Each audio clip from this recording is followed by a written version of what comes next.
Welcome to the 3 Ratchet stories. So we're going to check these 3 stories out. You're bored. Nate Rogers is live where 2 board members are continuing their holdout. Nate.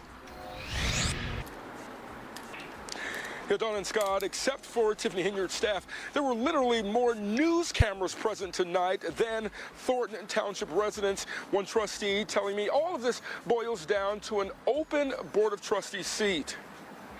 It's nearly an empty room, just 2 residents in attendance, along with Supervisor Tiffany Henyard's staff. Unfortunately, we cannot pay your bill or do anything to move forward because the Board of Trustees did not show up. Henyard wanted to move forward on agenda items, including renewing insurance policies, township bills, establishing a new bank account, and filling a vacant trustee seat. Is it safe to say that you all's fear is that Henyard could appoint a yes man? Oh, definitely correct. I mean, my assumption is that's what's intended. Chris Gonzalez is one of 2 trustees who opted not to attend tonight's meeting. He told me after December 7th, residents will decide who their 4th trustee will be. In addition to unanswered questions about spending, Gonzalez says that's why he and trustee Carmen Carlisle will stay away. That's our intention, is to let it go to the people, let them decide. Obviously, we're adults. Whoever gets picked, that's who we're going to work with. Thornton Township includes 17 South suburban communities, including 190,000 residents. We're giving $2.2 million away because we have a $4.2 million surplus in GA, so we can do that. Henyard says since her time in office, the township now has a surplus in its general fund bank account. She also says there's $2.2 million available for residents to receive a 100% property tax refund. But trustees must show up to vote. Gonzalez says it's in part fluff and no game plan. 100% of what? 100% to who? We haven't been getting any of those facts. How much is it really going to cost? Not only that, I've run that program before here at Thornton Township. It's a major program. It takes a long time to get it in place. Again, no business conducted tonight as there were not enough trustees present. Henyard did talk about the township's successful Thanksgiving giveaway where they distributed more than 3,000 baskets, including turkey and ham. The next Board of Trustees meeting here in Thornton Township is scheduled for December 17th. We'll see what happens there. In South Holland, Nate Rogers, Fox 32 Chicago.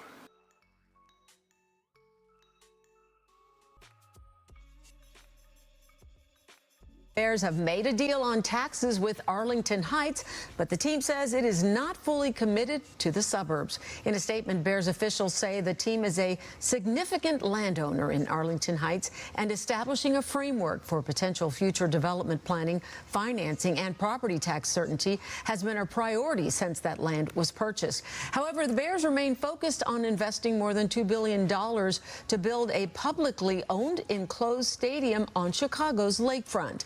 In the meantime, Arlington Heights Mayor Tom Hayes says he is, quote, encouraged by recent progress, and Arlington Heights remains an incredible opportunity for the Chicago Bears football club.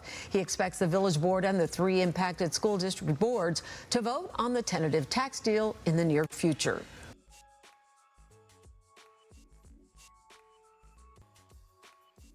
I mean, the pictures just tell the story here. What was supposed to be a routine pre-trial hearing was anything but that for Rudy Giuliani today. The former mayor getting a tongue lashing from a judge after his verbal outburst in court. All right, it all has to do with the $148 million defamation judgment won against Giuliani by 2 former Georgia election workers. Fox 5's Teresa Priolo here with more. Therese. Yes, Stephen, Natasha, America's mayor was in court today. This all stems from his bank accounts and assets being locked up after Rudy Giuliani was found liable for defamation. And now 2 election workers are taking him for all he has and then some. We've had not one ruling in our favor. Former New York City Mayor Rudy Giuliani emerges from court Tuesday as heated as he was inside the courthouse.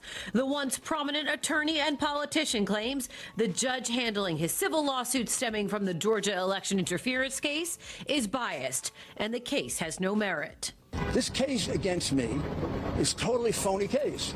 Giuliani is staring down the barrel of a nearly $150 million civil judgment.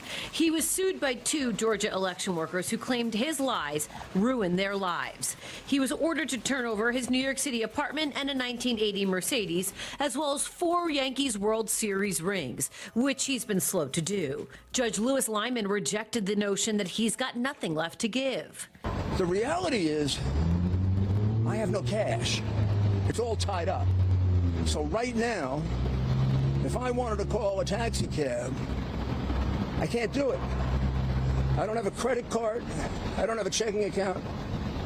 I have no place I can go take cash out except a little bit that I saved, and it's getting down to almost nothing.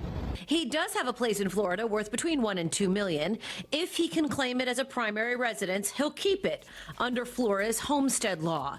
If not, it will also go towards his judgment. Mitchell Epner is a former federal prosecutor. Everything that he has now, other than the very small amounts that are protected under different states' laws, goes to the prevailing plaintiffs. And if it doesn't add up to $150 million, everything he makes in the future also goes to them. If Giuliani is allowed to keep the apartment, Epner says he can borrow against it as a means of supporting himself. If he sells the place, the profits will go towards his judgment. So another big moment that occurred today, the judge allowed Giuliani's lawyers to withdraw from the case, citing professional ethics concerns. The attorney said there was a difference of opinion, and he wished Mr. Giuliani and his new legal team, quote, every success. Steve.